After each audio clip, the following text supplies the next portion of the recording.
नमस्कार साथियों, मैं अविनाश दास रेशनल कबीर यूट्यूब चैनल में आप सबका हार्दिक स्वागत करता हूं। साथियों, जैसा कि आप जानते हैं, बहुत दिनों तक ये मनुस्मृति का स्ट्रीम मैं करता था और बीच में कार्य व्यस्तता के कारण नहीं कर पाया। अब बीच बीच में करता ही रहता हूं, तो आज फिर जो है थोड़ा समय मिला है। इसका सदुपयोग करते हुए आपके सामने मैं प्रस्तुत हूँ। जो साथी चैनल को सब्सक्राइब नहीं किए हैं, सब्सक्राइब करें, शेयर करें, साथियों तक पहुँचाएं, बेल आइकन को प्रेस करें, लाइक करें, कमेंट करें दोस्तों, और चैनल को आगे बढ़ने में मदद करें।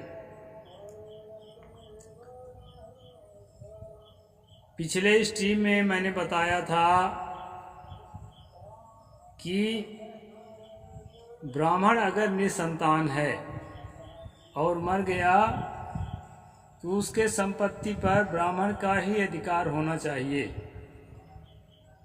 सरकार का नहीं होना चाहिए।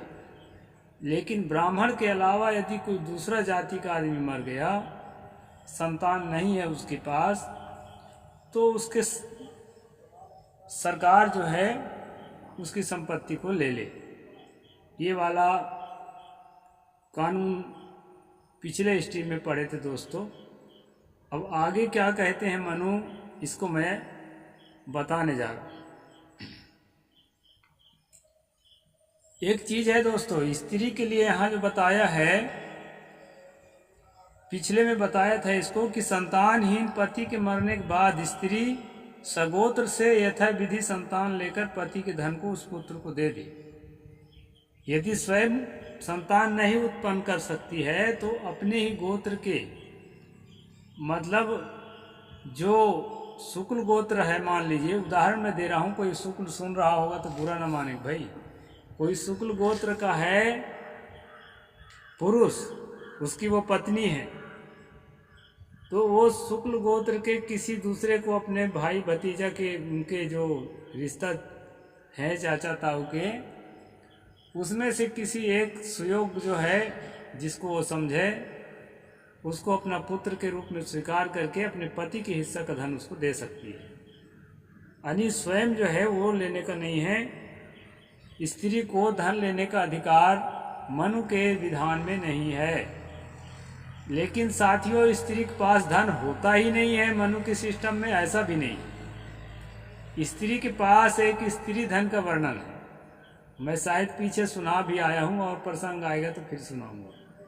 वो स्त्री धन क्या है? वो स्त्री धन है दोस्तों जो गिफ्ट में मिला रहता है, ससुराल के पक्ष से या नैहर के पक्ष से जो खास खास रिश्तेदार होते हैं जो गिफ्ट देते हैं, या उसको गहने जेवरात दहेज में मिले होते हैं, इस प्रकार की जो संपत्ति होती है उसको स्त्री धन कहा जाता है।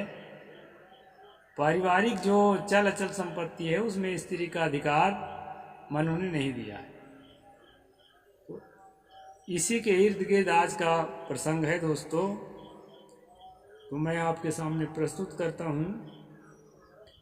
द्वौ तो यौ विविधे आताम द्वाभ्याम जाता स्त्रिया धने तयोरदस्य पित्रम स्यातस्तगृहीत नेतरः।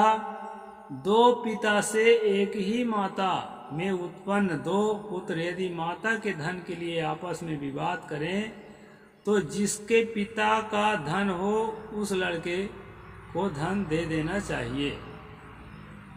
यानी एक स्त्री में दो पुरुषों ने बच्चा पैदा किया और यदि वो बच्चे धन के लिए झगड़ा करते हैं तो जो जिसके पिता का धन है वो ले ले। जनन्या संस्थिताम तो सर्वम समम सहोदरः भजेर न मृतकम रिक्तम भगिन्नश्च सनाभया। ये 192 नंबर है दोस्तों। माता के मरने के बाद सभी सहोदर भाई और कुमारी बहन माता के धन को बराबर बांट। अब यहाँ सवाल पैदा होता है कि माता के पास धन कहाँ से आया, तो मैंने बताया है कि जो स्त्री धन कहा गया है मनु की भाषा में, यानी जो उपहार से, गिफ्ट से, दहेज से, गहने जेवरात इत्यादि मिले रहते हैं, कुछ रुपया पैसा भी मिला रहता है, तो अचरा के गांठ में बांध के रखी रहती है, आजकल पर्स में रखने लगी हैं।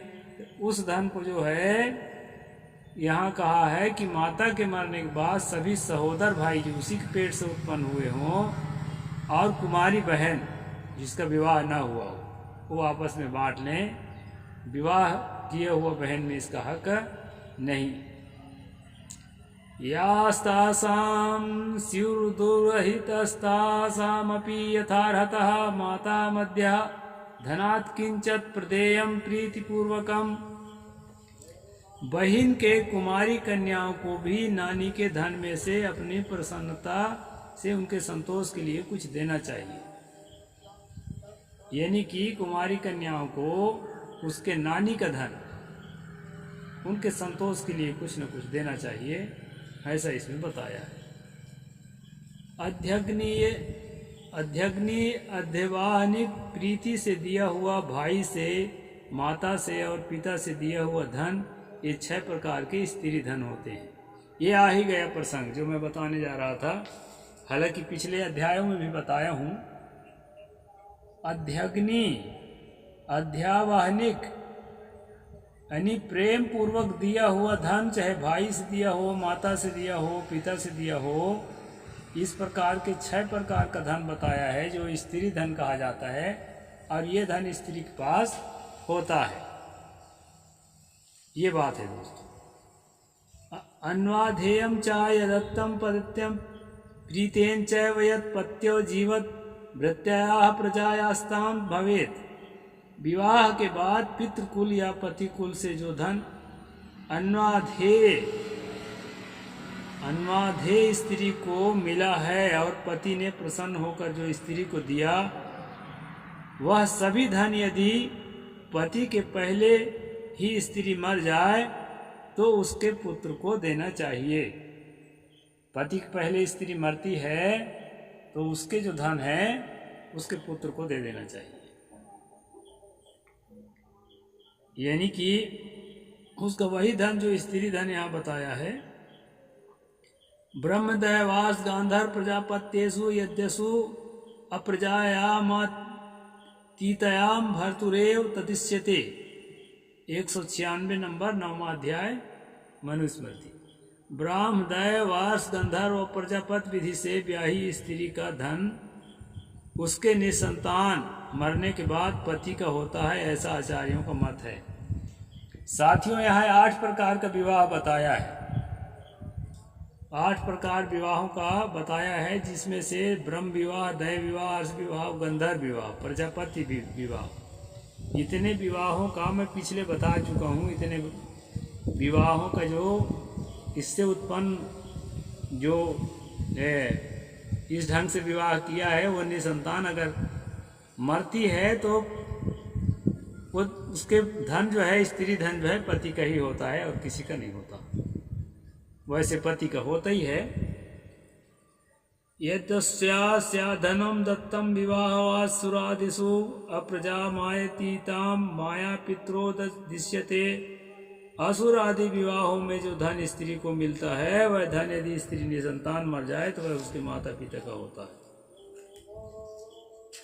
पिशाच विवाह, असुर विवाह, जिसको अधम विवाह कहा है, उस प्रकार के विवाह में यदि स्त्री मरती है तो उसका धन, यानी विवाह के प्रकार के आधार पर जो है धन का उत्तराधिकारी होना चाहिए। स्त्रियां तो यद भेवेदितम पित्राम दत्तम कथंचन ब्राह्मणी तदेरे कन्याम तत्पत्यस्य वा भवेत्। ब्राह्मण के अनेक स्त्रियों को जो धन उसके माता पिता से मिले हैं, यदि उनमें से कोई निसंतान मर जाए तो उनका धन उनके ब्राह्मणी सौत की कन्या को या उसके पुत्र को मिलना चाहिए। यानी पहले जमाने में ब्राह्मण जो है कई औरतें रखते थे, तो इसमें बताया है कि अगर कई स्त्रियां हैं और कोई मर जाए, बीच में निसंतान मर जाए, तो उसका धन जो है सौत के किसी बेटा को मिलना चाहिए या उसकी सौत की कन्या को भी दिया जा सकता है। इस प्रकार से दोस्तों सनिर्हारम स्त्रियम कुर्यम कुटुंबात बहुमध्यगात स्वकादपि च चित्तद्धि स्वस्य भर्तुर्नाज्ञया। अनेक कुटुंबियों के धन में से स्त्रियों को धन एकत्र नहीं करना चाहिए और पति के आज्ञा बिना अपने धन में से कुछ भी जमा नहीं करना चाहिए। अब यहाँ स्त्री धन का वर्णन तो किया है कि स्त्री को कौन सा धन रखना चाहिए, लेकिन दोस्तों यहाँ एक बात और जो है कील ठोक दिया है मनु ने कि पति के आज्ञा के बिना स्त्री को अलग से अपना धन भी नहीं रखना चाहिए, वह भी जमा कर देना चाहिए। साथियों, डॉक्टर बाबा साहेब अम्बेडकर ने जब हिंदू कोड बिल जो है लागू कराया, उसका प्रावधान दिया लागू, तो उनके इस्तीफा के बाद किया गया था, लेकिन जो उन्होंने प्रावधान किया था जिसमें कि स्त्री को मायके पक्ष में भी हक दिया, ससुराल पक्ष में भी हक दिया, तो अब की स्त्रियां जो है दोस्तों थोड़ा खुशहाल हैं और जो है बाबा साहेब को भला बुरा कहती हैं कि वो दलितों का नेता है, हमारे सवर्णों के लिए तो उसने कुछ किया ही नहीं है। इन पगलियों को ये मालूम नहीं है कि स्त्री जो है दलितों की तरह ही उछली जाती रही है मनु के कानून में। उसको चलने के लिए हमदर्द बाबा साहेब ने उससे बचाने के लिए हिंदू कोड बिल में स्त्रियों के अधिकार सुरक्षित किए हैं। उसको पढ़ना चाहिए, समझना चाहिए और मनु को भी पढ़ना चाहिए, कंपेयर करना चाहिए, तब बात समझ में आती है। ऐसा करेंगी तो निश्चित है कि मेरे खिलाफ नहीं बोलेंगी, नहीं लिखेंगी कमेंट, बल्कि जो है कहेंगी कि साहेब आप हमारे हित में काम कर रहे हैं। तो साथियों, इस प्रकार से जो है मैंने बताया कि स्त्री का धन क्या होता है और उस धन का जो है यहाँ बता दिया कि पति की आज्ञा। यहाँ तो धर्म या व्रत किसी में स्त्री को नहीं अधिकार दिया, उसको सिर्फ जो है पति ही परमेश्वर परमात्मा है, ये जगह जगह बताया। तो पति परमात्मा है तो उसकी आज्ञा के बिना पैसा कैसे रखेगी पर्स में, यह स्वतंत्र रूप से खाता कैसे खोलेगी। मैं बड़े गर्वान्वित होता हूँ दोस्तों, मैं सन्यासी होने के बावजूद भी मैं ये बताना चाहता हूँ कि मेरे घर में जो भाई लोग हैं हर बच्चे के नाम से खाता खोला रखें, किसी को महसूस ना हो कि मेरे पास कुछ नहीं है। बेटी के नाम से, बेटा के नाम से, कम ज़्यादा जो अपने हैसियत के अनुसार सबके खाता में पैसा रहता है और बढ़िया संस्कार से जीते हैं। पैसे का दुरुपयोग ना करें, इसके लिए अच्छी शिक्षा दी जाती है, अच्छा संस्कार दिया जाता है और जो है अपने हैसियत के अनुसार जीने का अभ्यास कराया जाता है। तो बाल बच्चों के पास, बहुओं के पास, सबके पास खाता हो, सबके पास पैसा हो। सदियों से हम लोग कंगाली झेले हैं दोस्तों, लेकिन आने वाली इस पीढ़ी को हम कंगाल ना रखें। नहीं तो पैसे का उपयोग करना, पैसे का संरक्षण करना ये भी नहीं सीख पाएंगे यदि आप कंगाल रखेंगे तो। यहाँ छत्तीसगढ़ में इस इलाके में मैं देखता हूँ कई बहुओं को, उनके टिकली फुंदरी के लिए क्या क्या सजाती हैं, उसके लिए पैसा घटता है तो पति से झगड़ा करती हैं या ससुर से मांग करती हैं, सास से मांग करती हैं। तो ये मनु का जो कानून है, जो दिलो दिमाग में अभी भी छाया हुआ है कि बहू के पास पैसा नहीं होना चाहिए, ये गलत कानून है। आज ये कानून संविधान में भी नहीं है हर बच्चे के हाथ पैसा हो, हर बड़े के हाथ पैसा हो जो बालिग हैं, और जो है उनके सदुपयोग करने के लिए शिक्षा और संस्कार हो, ताकि मैनेजमेंट करना भी सीखें, उसका भी एक्सपीरियंस आए उनके अंदर। नहीं तो एकाएक जब घर बसाएंगे ना तो मैनेजमेंट करना नहीं आएगा। इसलिए दोस्तों पैसों से खाली नहीं रखना चाहिए। अब गरीबी जिसके घर में बहुत ज़्यादा है उनको भी संभालने के रास्ता पर चलना चाहिए।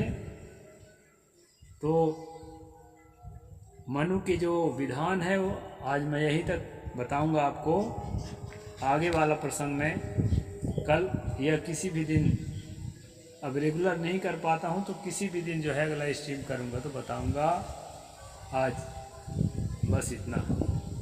साहिब बंदगी। जय जोहार, नमो बुद्धाय, जय भीम, जय भारत।